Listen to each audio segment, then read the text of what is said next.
अस्सलाम वालेकुम, मैं हूं डॉक्टर शेख मोहम्मद सऊद और आज हम समझेंगे मियाज़म के बारे में। मियाज़म एक बहुत ही बड़ा टॉपिक है और बहुत सारे मुझे एसएमएस आए मेरे यूट्यूब चैनल के ऊपर भी, फेसबुक के ऊपर भी, व्हाट्सएप पे बहुत सारे पाकिस्तान से मैसेज आए कि सर मियाज़म समझाएं। तो आज हम मियाज़म समझने लगे हैं। फ़िलासफ़ी का एक ऐसा टॉपिक जो समझना बहुत मुश्किल है, इसकी अंडरस्टैंडिंग, तो ये हम समझेंगे आज इंशाल्लाह। मियाज़म का जो ये लफ्ज़ है, ये डॉक्टर हैनीमैन ने अपनी किताब में लिखा, जिस किताब का नाम था द क्रॉनिक डिजीज़, और ये इन्होंने छापी, इन्होंने लिखी, ये जो पब्लिश हुई, ये हुई 1828 में, यानी कि 1828 में ये किताब शाया हुई। जबकि हम जानते हैं कि 1796 में होम्योपैथिक का जो है वो वजूद में आई। तो इसका मतलब ये कि जब होम्योपैथिक वजूद में आई तब कोई मियाज़म का कॉन्सेप्ट नहीं था। जब हैनीमैन ने किताब लिखी द क्रॉनिक डिजीज़ 1828 में, तब हैनीमैन ने पहली दफ़ा मियाज़म का लफ्ज़ इंट्रोड्यूस करवाया।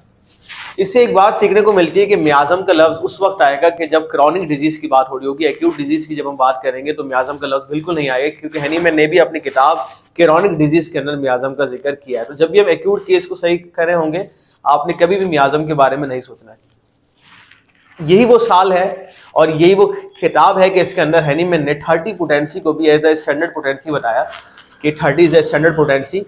और आपको जब पोटेंसी समझ नहीं आया तो आप you can use the 30 potency. तो यही वो किताब और यही वो साल था कि जिसमें एक और बात हमें सीखने को मिली कि 30 पोटेंसी इस्तेमाल करवानी चाहिए।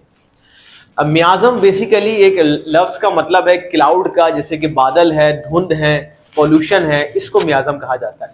ये बेसिकली आपके अंदर की एक ऐसी फोर्स है कि जिसकी वजह से, जिसके उजागर होने की वजह से आप बीमार पड़ते हैं। हैनीमैन ने अपनी किताब में लिखा कि 100% क्रॉनिक डिजीज़ की कॉज जो है ना, वो मियाज़म है। और मियाज़म में भी उसमें से 85% कॉज जो है वो सोरा मियाज़म है, और उसके अलावा जो 15% रह गया है वो साइकोसिस और सिफिलिस मियाज़म की वजह से क्रॉनिक डिजीज़ होती है। इससे पता ये चला कि तमाम क्रॉनिक डिजीज़ में सबसे बड़ा जो मियाज़म का रोल है वो सोरा मियाज़म का है, क्योंकि हैनीमैन के मुताबिक 85% जो क्रॉनिक बीमारियाँ हैं यानी कि मुज़मिन अमराज हैं, उसकी वजह जो है वो सोरा मियाज़म। सोरा को देखें तो सोरा एक ग्रीक ज़बान का लफ्ज़ है जो कि टिसोरट से आया है और जिसका मतलब है स्टिग्मा यानी कि दाग। देखिए सोरा बेसिकली उन बीमारियों को कहा जाता है, मैं थोड़ी सी एग्जांपल दूं तो आपको समझ में आएगा कि जहाँ पे बॉडी में इन्फ्लेमेशन हो जाती है, बॉडी में थोड़ा सा फ़र्क आ जाता है। थोड़ा सा फ़र्क इस सेंस में कि एबनॉर्मल ग्रोथ हरगिज़ नहीं होती, लेकिन ये है कि वहाँ पे इन्फ्लेमेशन हो जाती है। फॉर एग्जाम्पल एक बहुत बड़ा नाम है हेमरॉइड यानी कि पाइल्स का। पाइल्स में क्या होता है, हम देखते हैं कि एनएस की तरफ बहुत सारे समझते हैं कि पाइल्स साइकोटिक मियाज़म में, लेकिन पाइल्स जो है वो सोरा मियाज़म में आता है। पाइल्स में बेसिकली एनएस पे स्वेलिंग होती है और वो जो वहाँ की ब्लड वेसल्स होती हैं वो स्वेल करके बाहर आ जाती हैं। सेम वेरिकोज वेन, जो लोग खड़े रहते हैं, आर्मी के ऑफिसर्स हैं, पुलिस वाले हैं, चौकीदार हैं, हेयर ड्रेसर्स हैं, उनको वेरिकोज वेन हो जाती है। यहाँ भी हम देखें तो पाइल्स वाली सिचुएशन हो रही है कि वो नसें जो है वहाँ से ब्लड वेसल सूज रही है, तो ये भी किस में आता है, ये भी इस तरह से आप देखें तमाम चीज़ें। फॉर एग्जाम्पल एस्टमा को आप देखें, एक क्रॉनिक कंडीशन है, ये भी सोरा मियाज़म के अंदर आता है। तो इस तरह की तमाम चीज़ें जो हैं वो सोरा मियाज़म के अंदर आती हैं। अगर हम आगे बढ़ें और दूसरा आगे की तरफ जाएं तो हमारे पास सिफिलिस मियाज़म आता है। और जैसे कि मैंने बताया कि हैनीमैन ने अपनी किताब क्रॉनिक डिजीज़ में बताया कि 15% जो बीमारियाँ हैं क्रॉनिक वो सिफिलिस और साइकोसिस की वजह से होती हैं। तो सिफिलिस मियाज़म में होता है functional disorder of the body.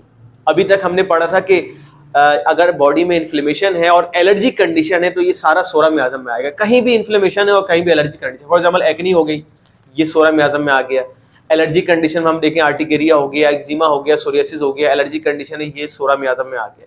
Syphilis में क्या होगा, फंक्शनल चेंजेस होंगे। फंक्शनल चेंजेस में क्या होगा, फॉर एग्जाम्पल अगर आपके मुंह में छाले हो गए तो ये अब सिफिलिस मियाज़म में आ जाएगा।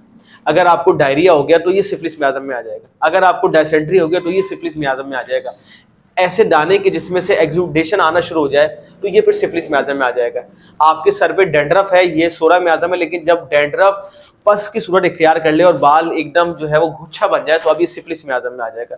तो देख रहे हैं syphilis is a functional disorder of the body. Body के फंक्शन में फ़र्क होगा, सलाइवेशन में फ़र्क आ जाएगा और जो है इस तरह की सिक्रीशन में फ़र्क आ जाएगा। अब आगे बढ़े तो साइकोटिक की तरफ जाएं तो साइकोटिक मियाज़म जो कि 15% मैंने बताया कि हैनीमैन ने अपनी किताब में बताया, इसमें तमाम एबनॉर्मल ग्रोथ होती है। फॉर एग्जांपल वॉट्स का हो जाना, ये साइकोटिक मियाज़म में आता है। नाक की हड्डी का बढ़ जाना, ये साइकोटिक मियाज़म में आता है। ऑस्टियोफाइड यानी कि हड्डी पे छोटी छोटी सी नोकें निकल आना, ये भी साइकोटिक मियाज़म में आता है।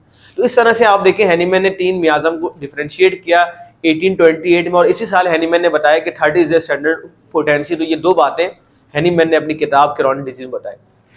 डॉक्टर कैंट ने मियाज़म समझाते हुए शुरू की लाइनों में एक बात बताई अपनी किताब में, और उन्होंने कहा कि जो शख्स अल्लाह पे बिलीव, गॉड पे बिलीव नहीं रखता वो होम्योपैथिक नहीं समझ सकता। ये देखें बड़ी अजीब बात, आप बोलेंगे कि वो मियाज़म समझा रहे हैं, और डॉक्टर कैंट ने क्या बात बोली कि जो शख्स खुदा पे बिलीव नहीं कर रखता वो होम्योपैथिक नहीं समझ सकता, वो मियाज़म नहीं समझ सकता।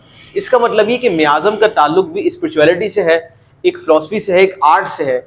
अगर हम इसको साइंस से जोड़ेंगे तो ना हमें मियाज़म समझ में आएगा, ना हमें होम्योपैथिक समझ में आएगी।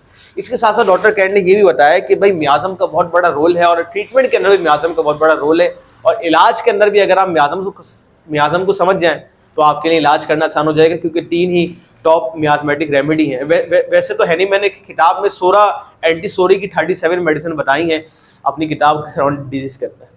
डॉक्टर एलन ने JH एलन ने फिर एक चौथा मियाज़म बताया आगे जाके, उसको नाम दिया उन्होंने ट्यूबरक्यूलर मियाज़म का नाम दिया। उसमें इन्होंने कहा कि अगर साइकोटिक मियाज़म और सोरा मियाज़म मिल जाए तो फिर ये ट्यूबरक्यूलर मियाज़म बन जाएगा। फॉर एग्जाम्पल आप देखें कि नज़ले की एलर्जी कंडीशन, नाक बह रही है और साथ में नाक का गोश्त बढ़ गया, तो डॉक्टर JH एलन ने कहा कि ये ट्यूबरक्यूलर मियाज़म है और इसमें आप ट्यूबरक्युलिनम देंगे, ना कि सल्फर देंगे और ना ही आप थूजा देंगे।